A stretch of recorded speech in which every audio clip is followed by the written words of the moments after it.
Inspector Gadget.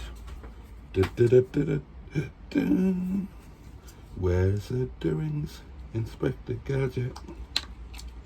Is it in there? Yes. Which is the powerful one? Is it the blue one or the non-blue one? I think it's the non-blue one.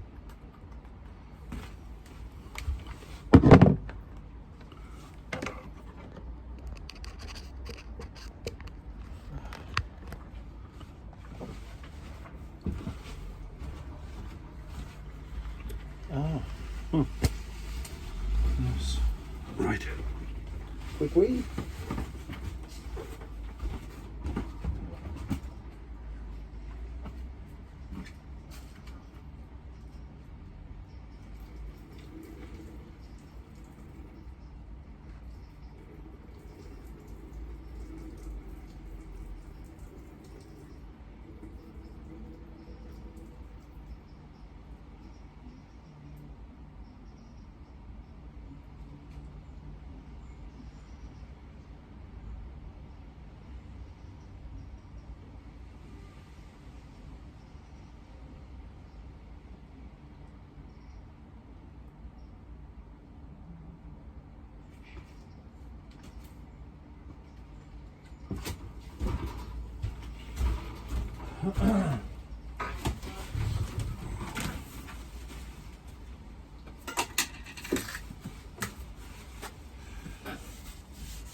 The most bizarre thing with these lunch videos is them starting probably 2 minutes before they even start. We're here making it. Well, we're not here making it. That's the bizarre thing about it. I just ooh.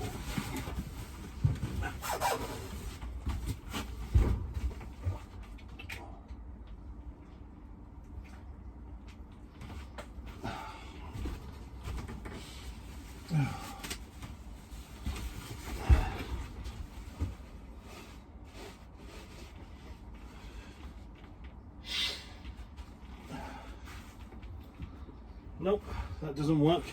What doesn't work? Tap. Well, of course it doesn't work. You never connected the water up, did you?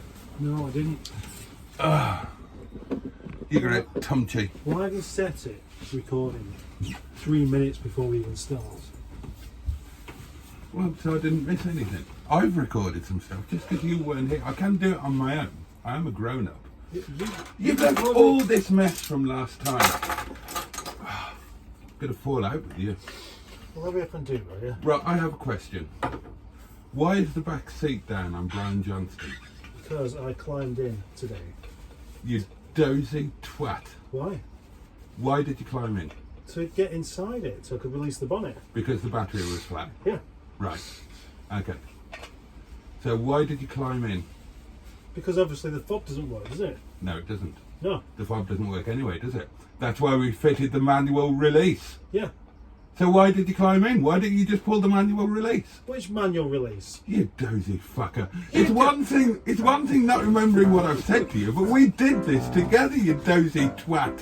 What is it I'm supposed to be remembering? We fitted a fucking manual release to it so you don't have to climb in when the fob doesn't work. Yeah, for the boot. Yeah. Yeah. And that's how I got in the car. By opening the boot. Oh.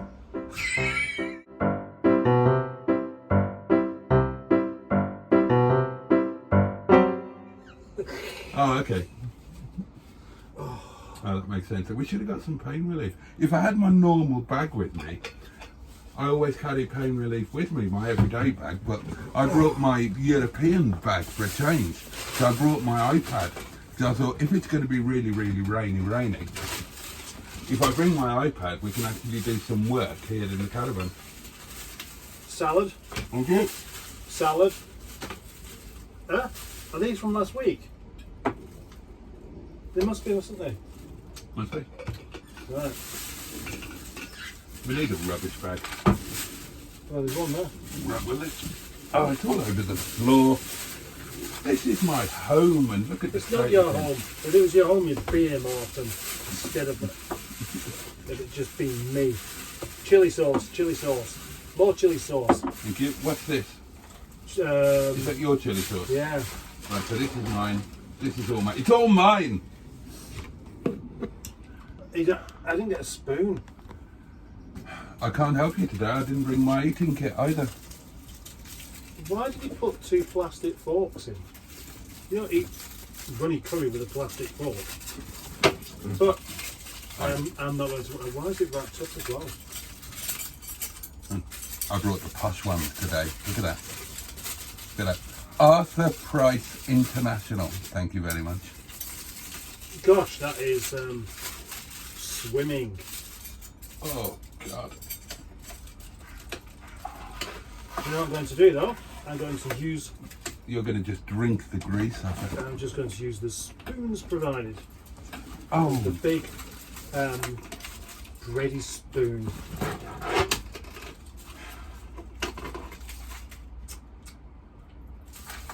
Which isn't quite as. Huh? Oh, I thought I had half a naan bread then. But I haven't. I've got a full naan bread. Folded in half. And I'm going to attempt to eat some of this with a fork. Yes! Woo, mama! That is excellent. Looks disgusting. Trouble is,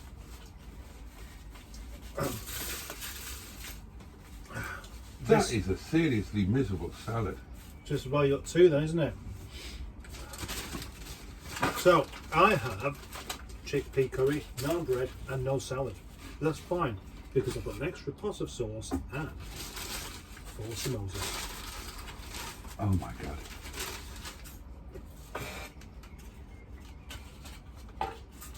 That shouldn't be allowed, actually. What? Dipping a samosa into your curry? It's not that, but the samosas came from a different outlet. Somebody could be insulted by that. I think that's perfectly acceptable. I once did a feature on Radio Wales asking if people ever got their fish from one chippy and then their chips from the other chippy, or any other variations. The feature was basically, do you get your components of one meal from more than one place? Very good feature. Got a lot of listener content out of that. In excess of 2 people contacted the show. Yeah, 2 very interesting people. Are these chili sauces both mine? If you want. Well, do you want them? I've got that one, so it's fine. Double chili sauce, double salad. What a Double day for salads. Boaty. Gosh, like my birthday. It is my birthday. What was that advert for? Would you like it to be your birthday? No. Well, depends. I haven't enjoyed the last, didn't enjoy the last 2 birthdays. The 8 birthdays before that, I loved. They were my favourite day of the year.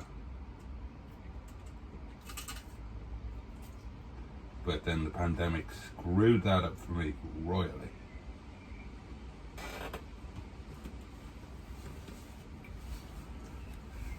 If I'm at St. where I should be on my birthday is lunchtime. I should be at St. Patrick's Hotel, Glendy Bay Gozo, having lunch. Yep. Outside the hotel, sitting right on the shore. And then in the evening, I should be either in the casino or in Lucy's restaurant or in the jacuzzi in my suite. Here we go. Now, I thought that today we could discuss current affairs. And the biggest story of today, certainly on Twitter, which is where I did my research, is this, as yet, to the best of my knowledge, unnamed BBC presenter. Yeah, and the speculation of who it would be. Yeah, We except probably- that Twitter has decided who it is Yeah. Oh, right, yeah. and published a picture of his bare ass that may or probably may not be genuine. Well, it doesn't have to be genuine, does it? Most arses look similar. Now, if it's not him, then I think Twitter needs to be closed down because it's horrendous what's gone on there today. Oh, I see. The faked up pictures of him naked with Jimmy Savile's face over his genitals. But these are the users of Twitter, not Twitter itself. But they're hosting it and allowing it. No other platform would. This morning, I went onto Twitter and honestly felt that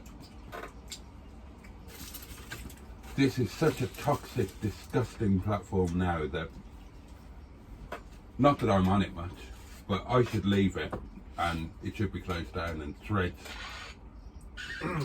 should take over. Honestly, it's horrendous. I mean, even if it is him, it's horrendous. If it's not him, then It's disgusting. it's more than disgusting. He's a man who's crippled with depression anyway. God knows what this is doing to him. Who is it? I mean, who are they suggesting it is? Hugh Edwards. Oh, right. Yeah. That's a surprise. Why they're saying it's him? Because apparently he was due to appear on one show on Friday and he didn't. They put two and two together. He earns the right amount of money. But then I saw somebody else pointed out that if he's been taken off air, and the BBC say they've suspended him and taken him off air, all of Hugh Edwards' programmes are still available on the iPlayer. So, who do you think it is? I know you don't care, and I know we shouldn't care, Yeah, that's the truth. and I know we shouldn't speculate. But we are doing, or at least you are. Who are you asking me to speculate? Which is the same as what Twitter are doing.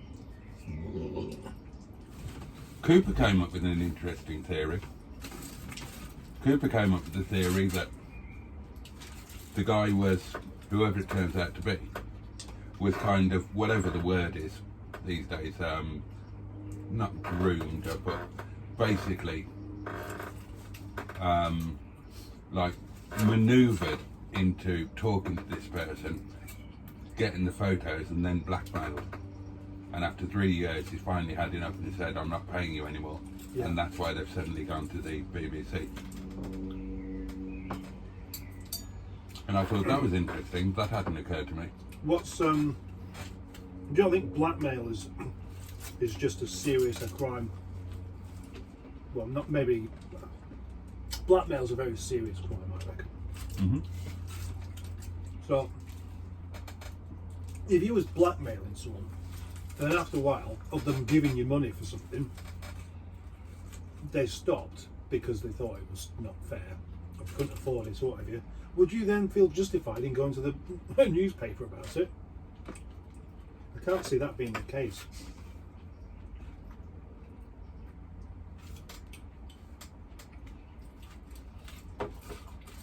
That would depend.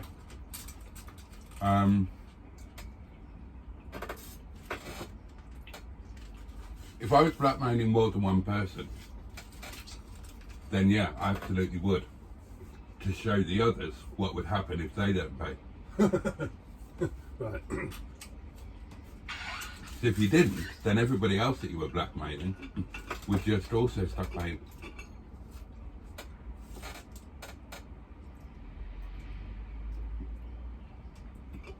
So blackmail's a crime. Yeah. Apparently, and I didn't realise this, apparently so is owning naked pictures of a 17-year-old. And that confuses me. Yeah, I wouldn't have thought that would have been the case. Apparently, according to the law, and this was confirmed, a 17-year-old is a child and cannot legally consent to that sort of thing. So it's a crime to own that material. Right. And this was pointed out by the son, Oh yeah. who of course paid Sam Fox when she was 16 to get her tits out. Yeah. But presumably the law was different back then. Whereas hypocrisy wasn't.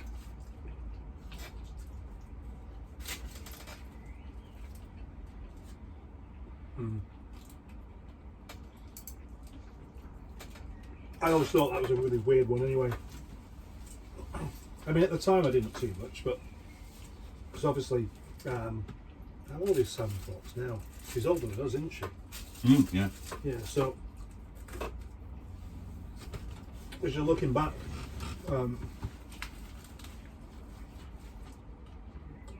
this young girl, the moment she stopped being legally a child, she's got her tits out in public.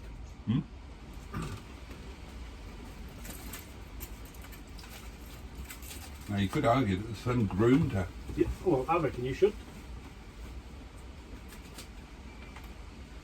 Because unless they knew nothing about her or had any interest in her whatsoever beforehand, then they did, didn't they?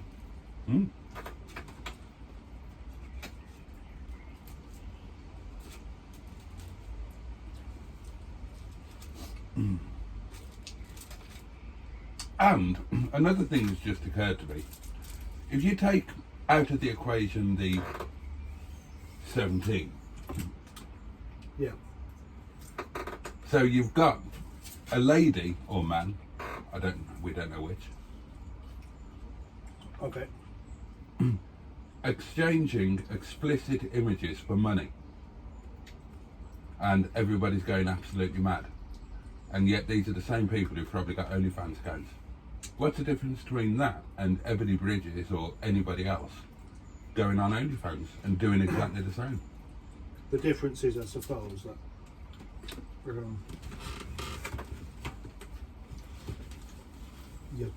you're talking about someone who is a presenter on the BBC, and it's just not how they do things, which is fair enough. I'd agree, but it's the interference of the papers and just the general press at hype about it that I think. How many other male BBC employees look at OnlyFans or look at online pornography? Right, okay, well, probably most of them at some point. So what are we going to do? Investigate them all and sack them all? I don't think it's the actual doing of it that's the problem. It's the coming out. It's the being the story coming out about it. That the BBC, their response to that, and it's kind of a standard response. Well, you know, you don't work here any longer, then that's really it.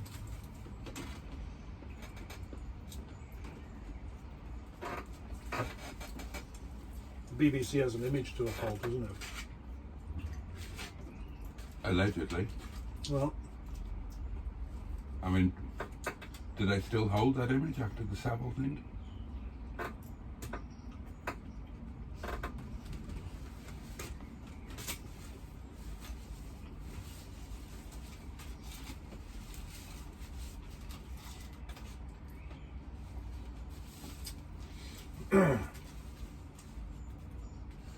I think that's been unfair on the BBC personally, because what is?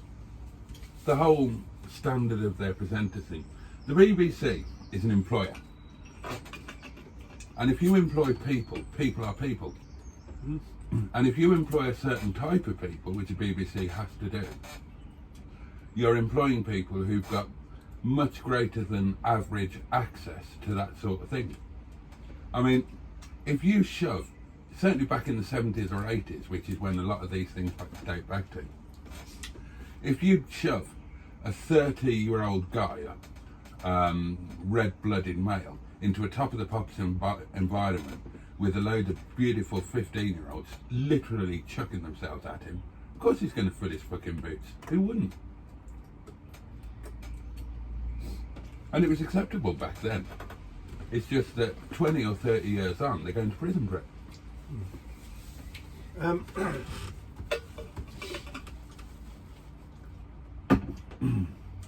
You can't have grey areas when it comes to law and things like this, though, can you? Because if any point you just say, well, things were different then, or you can not sympathise, but you can understand that person's situation and why they just get a bit carried away with it. That then is defending paedophilia, which very few people are going to be getting on board with.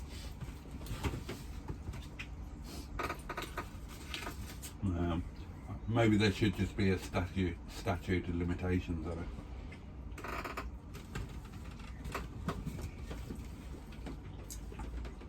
See, you say there are no grey areas, but does it make sense as a binary thing? So, imagine a girl who lost her virginity age 13, had a child age 14, was in 2 long-term relationships, fully sexually involved, both of them, and then one day before her 16th birthday, a guy shags her. Is he a paedophile? And if he shagged her the next day when she turned 16, would that mean that he wasn't a paedophile? Legally, yes and no. So does that make sense? No, it doesn't. But it's not about making sense, is it? It's about having a rule that has to be adhered to, regardless of whether it makes sense or not. What about if she claimed she was 18? Well, I suppose it's still not a defence, is it? Because it's still a criminal act, regardless of whether there's some information that was incorrectly put forward. Okay, let me ask you a question. During the time since you became sexually active, how many women that you've made love to or with, how many of those did you ask for a full identity check before doing it? Very good question. And the answer is none.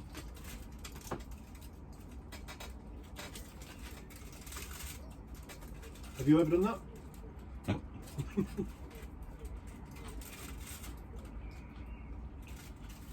It's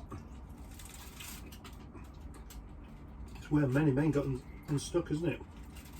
We know that.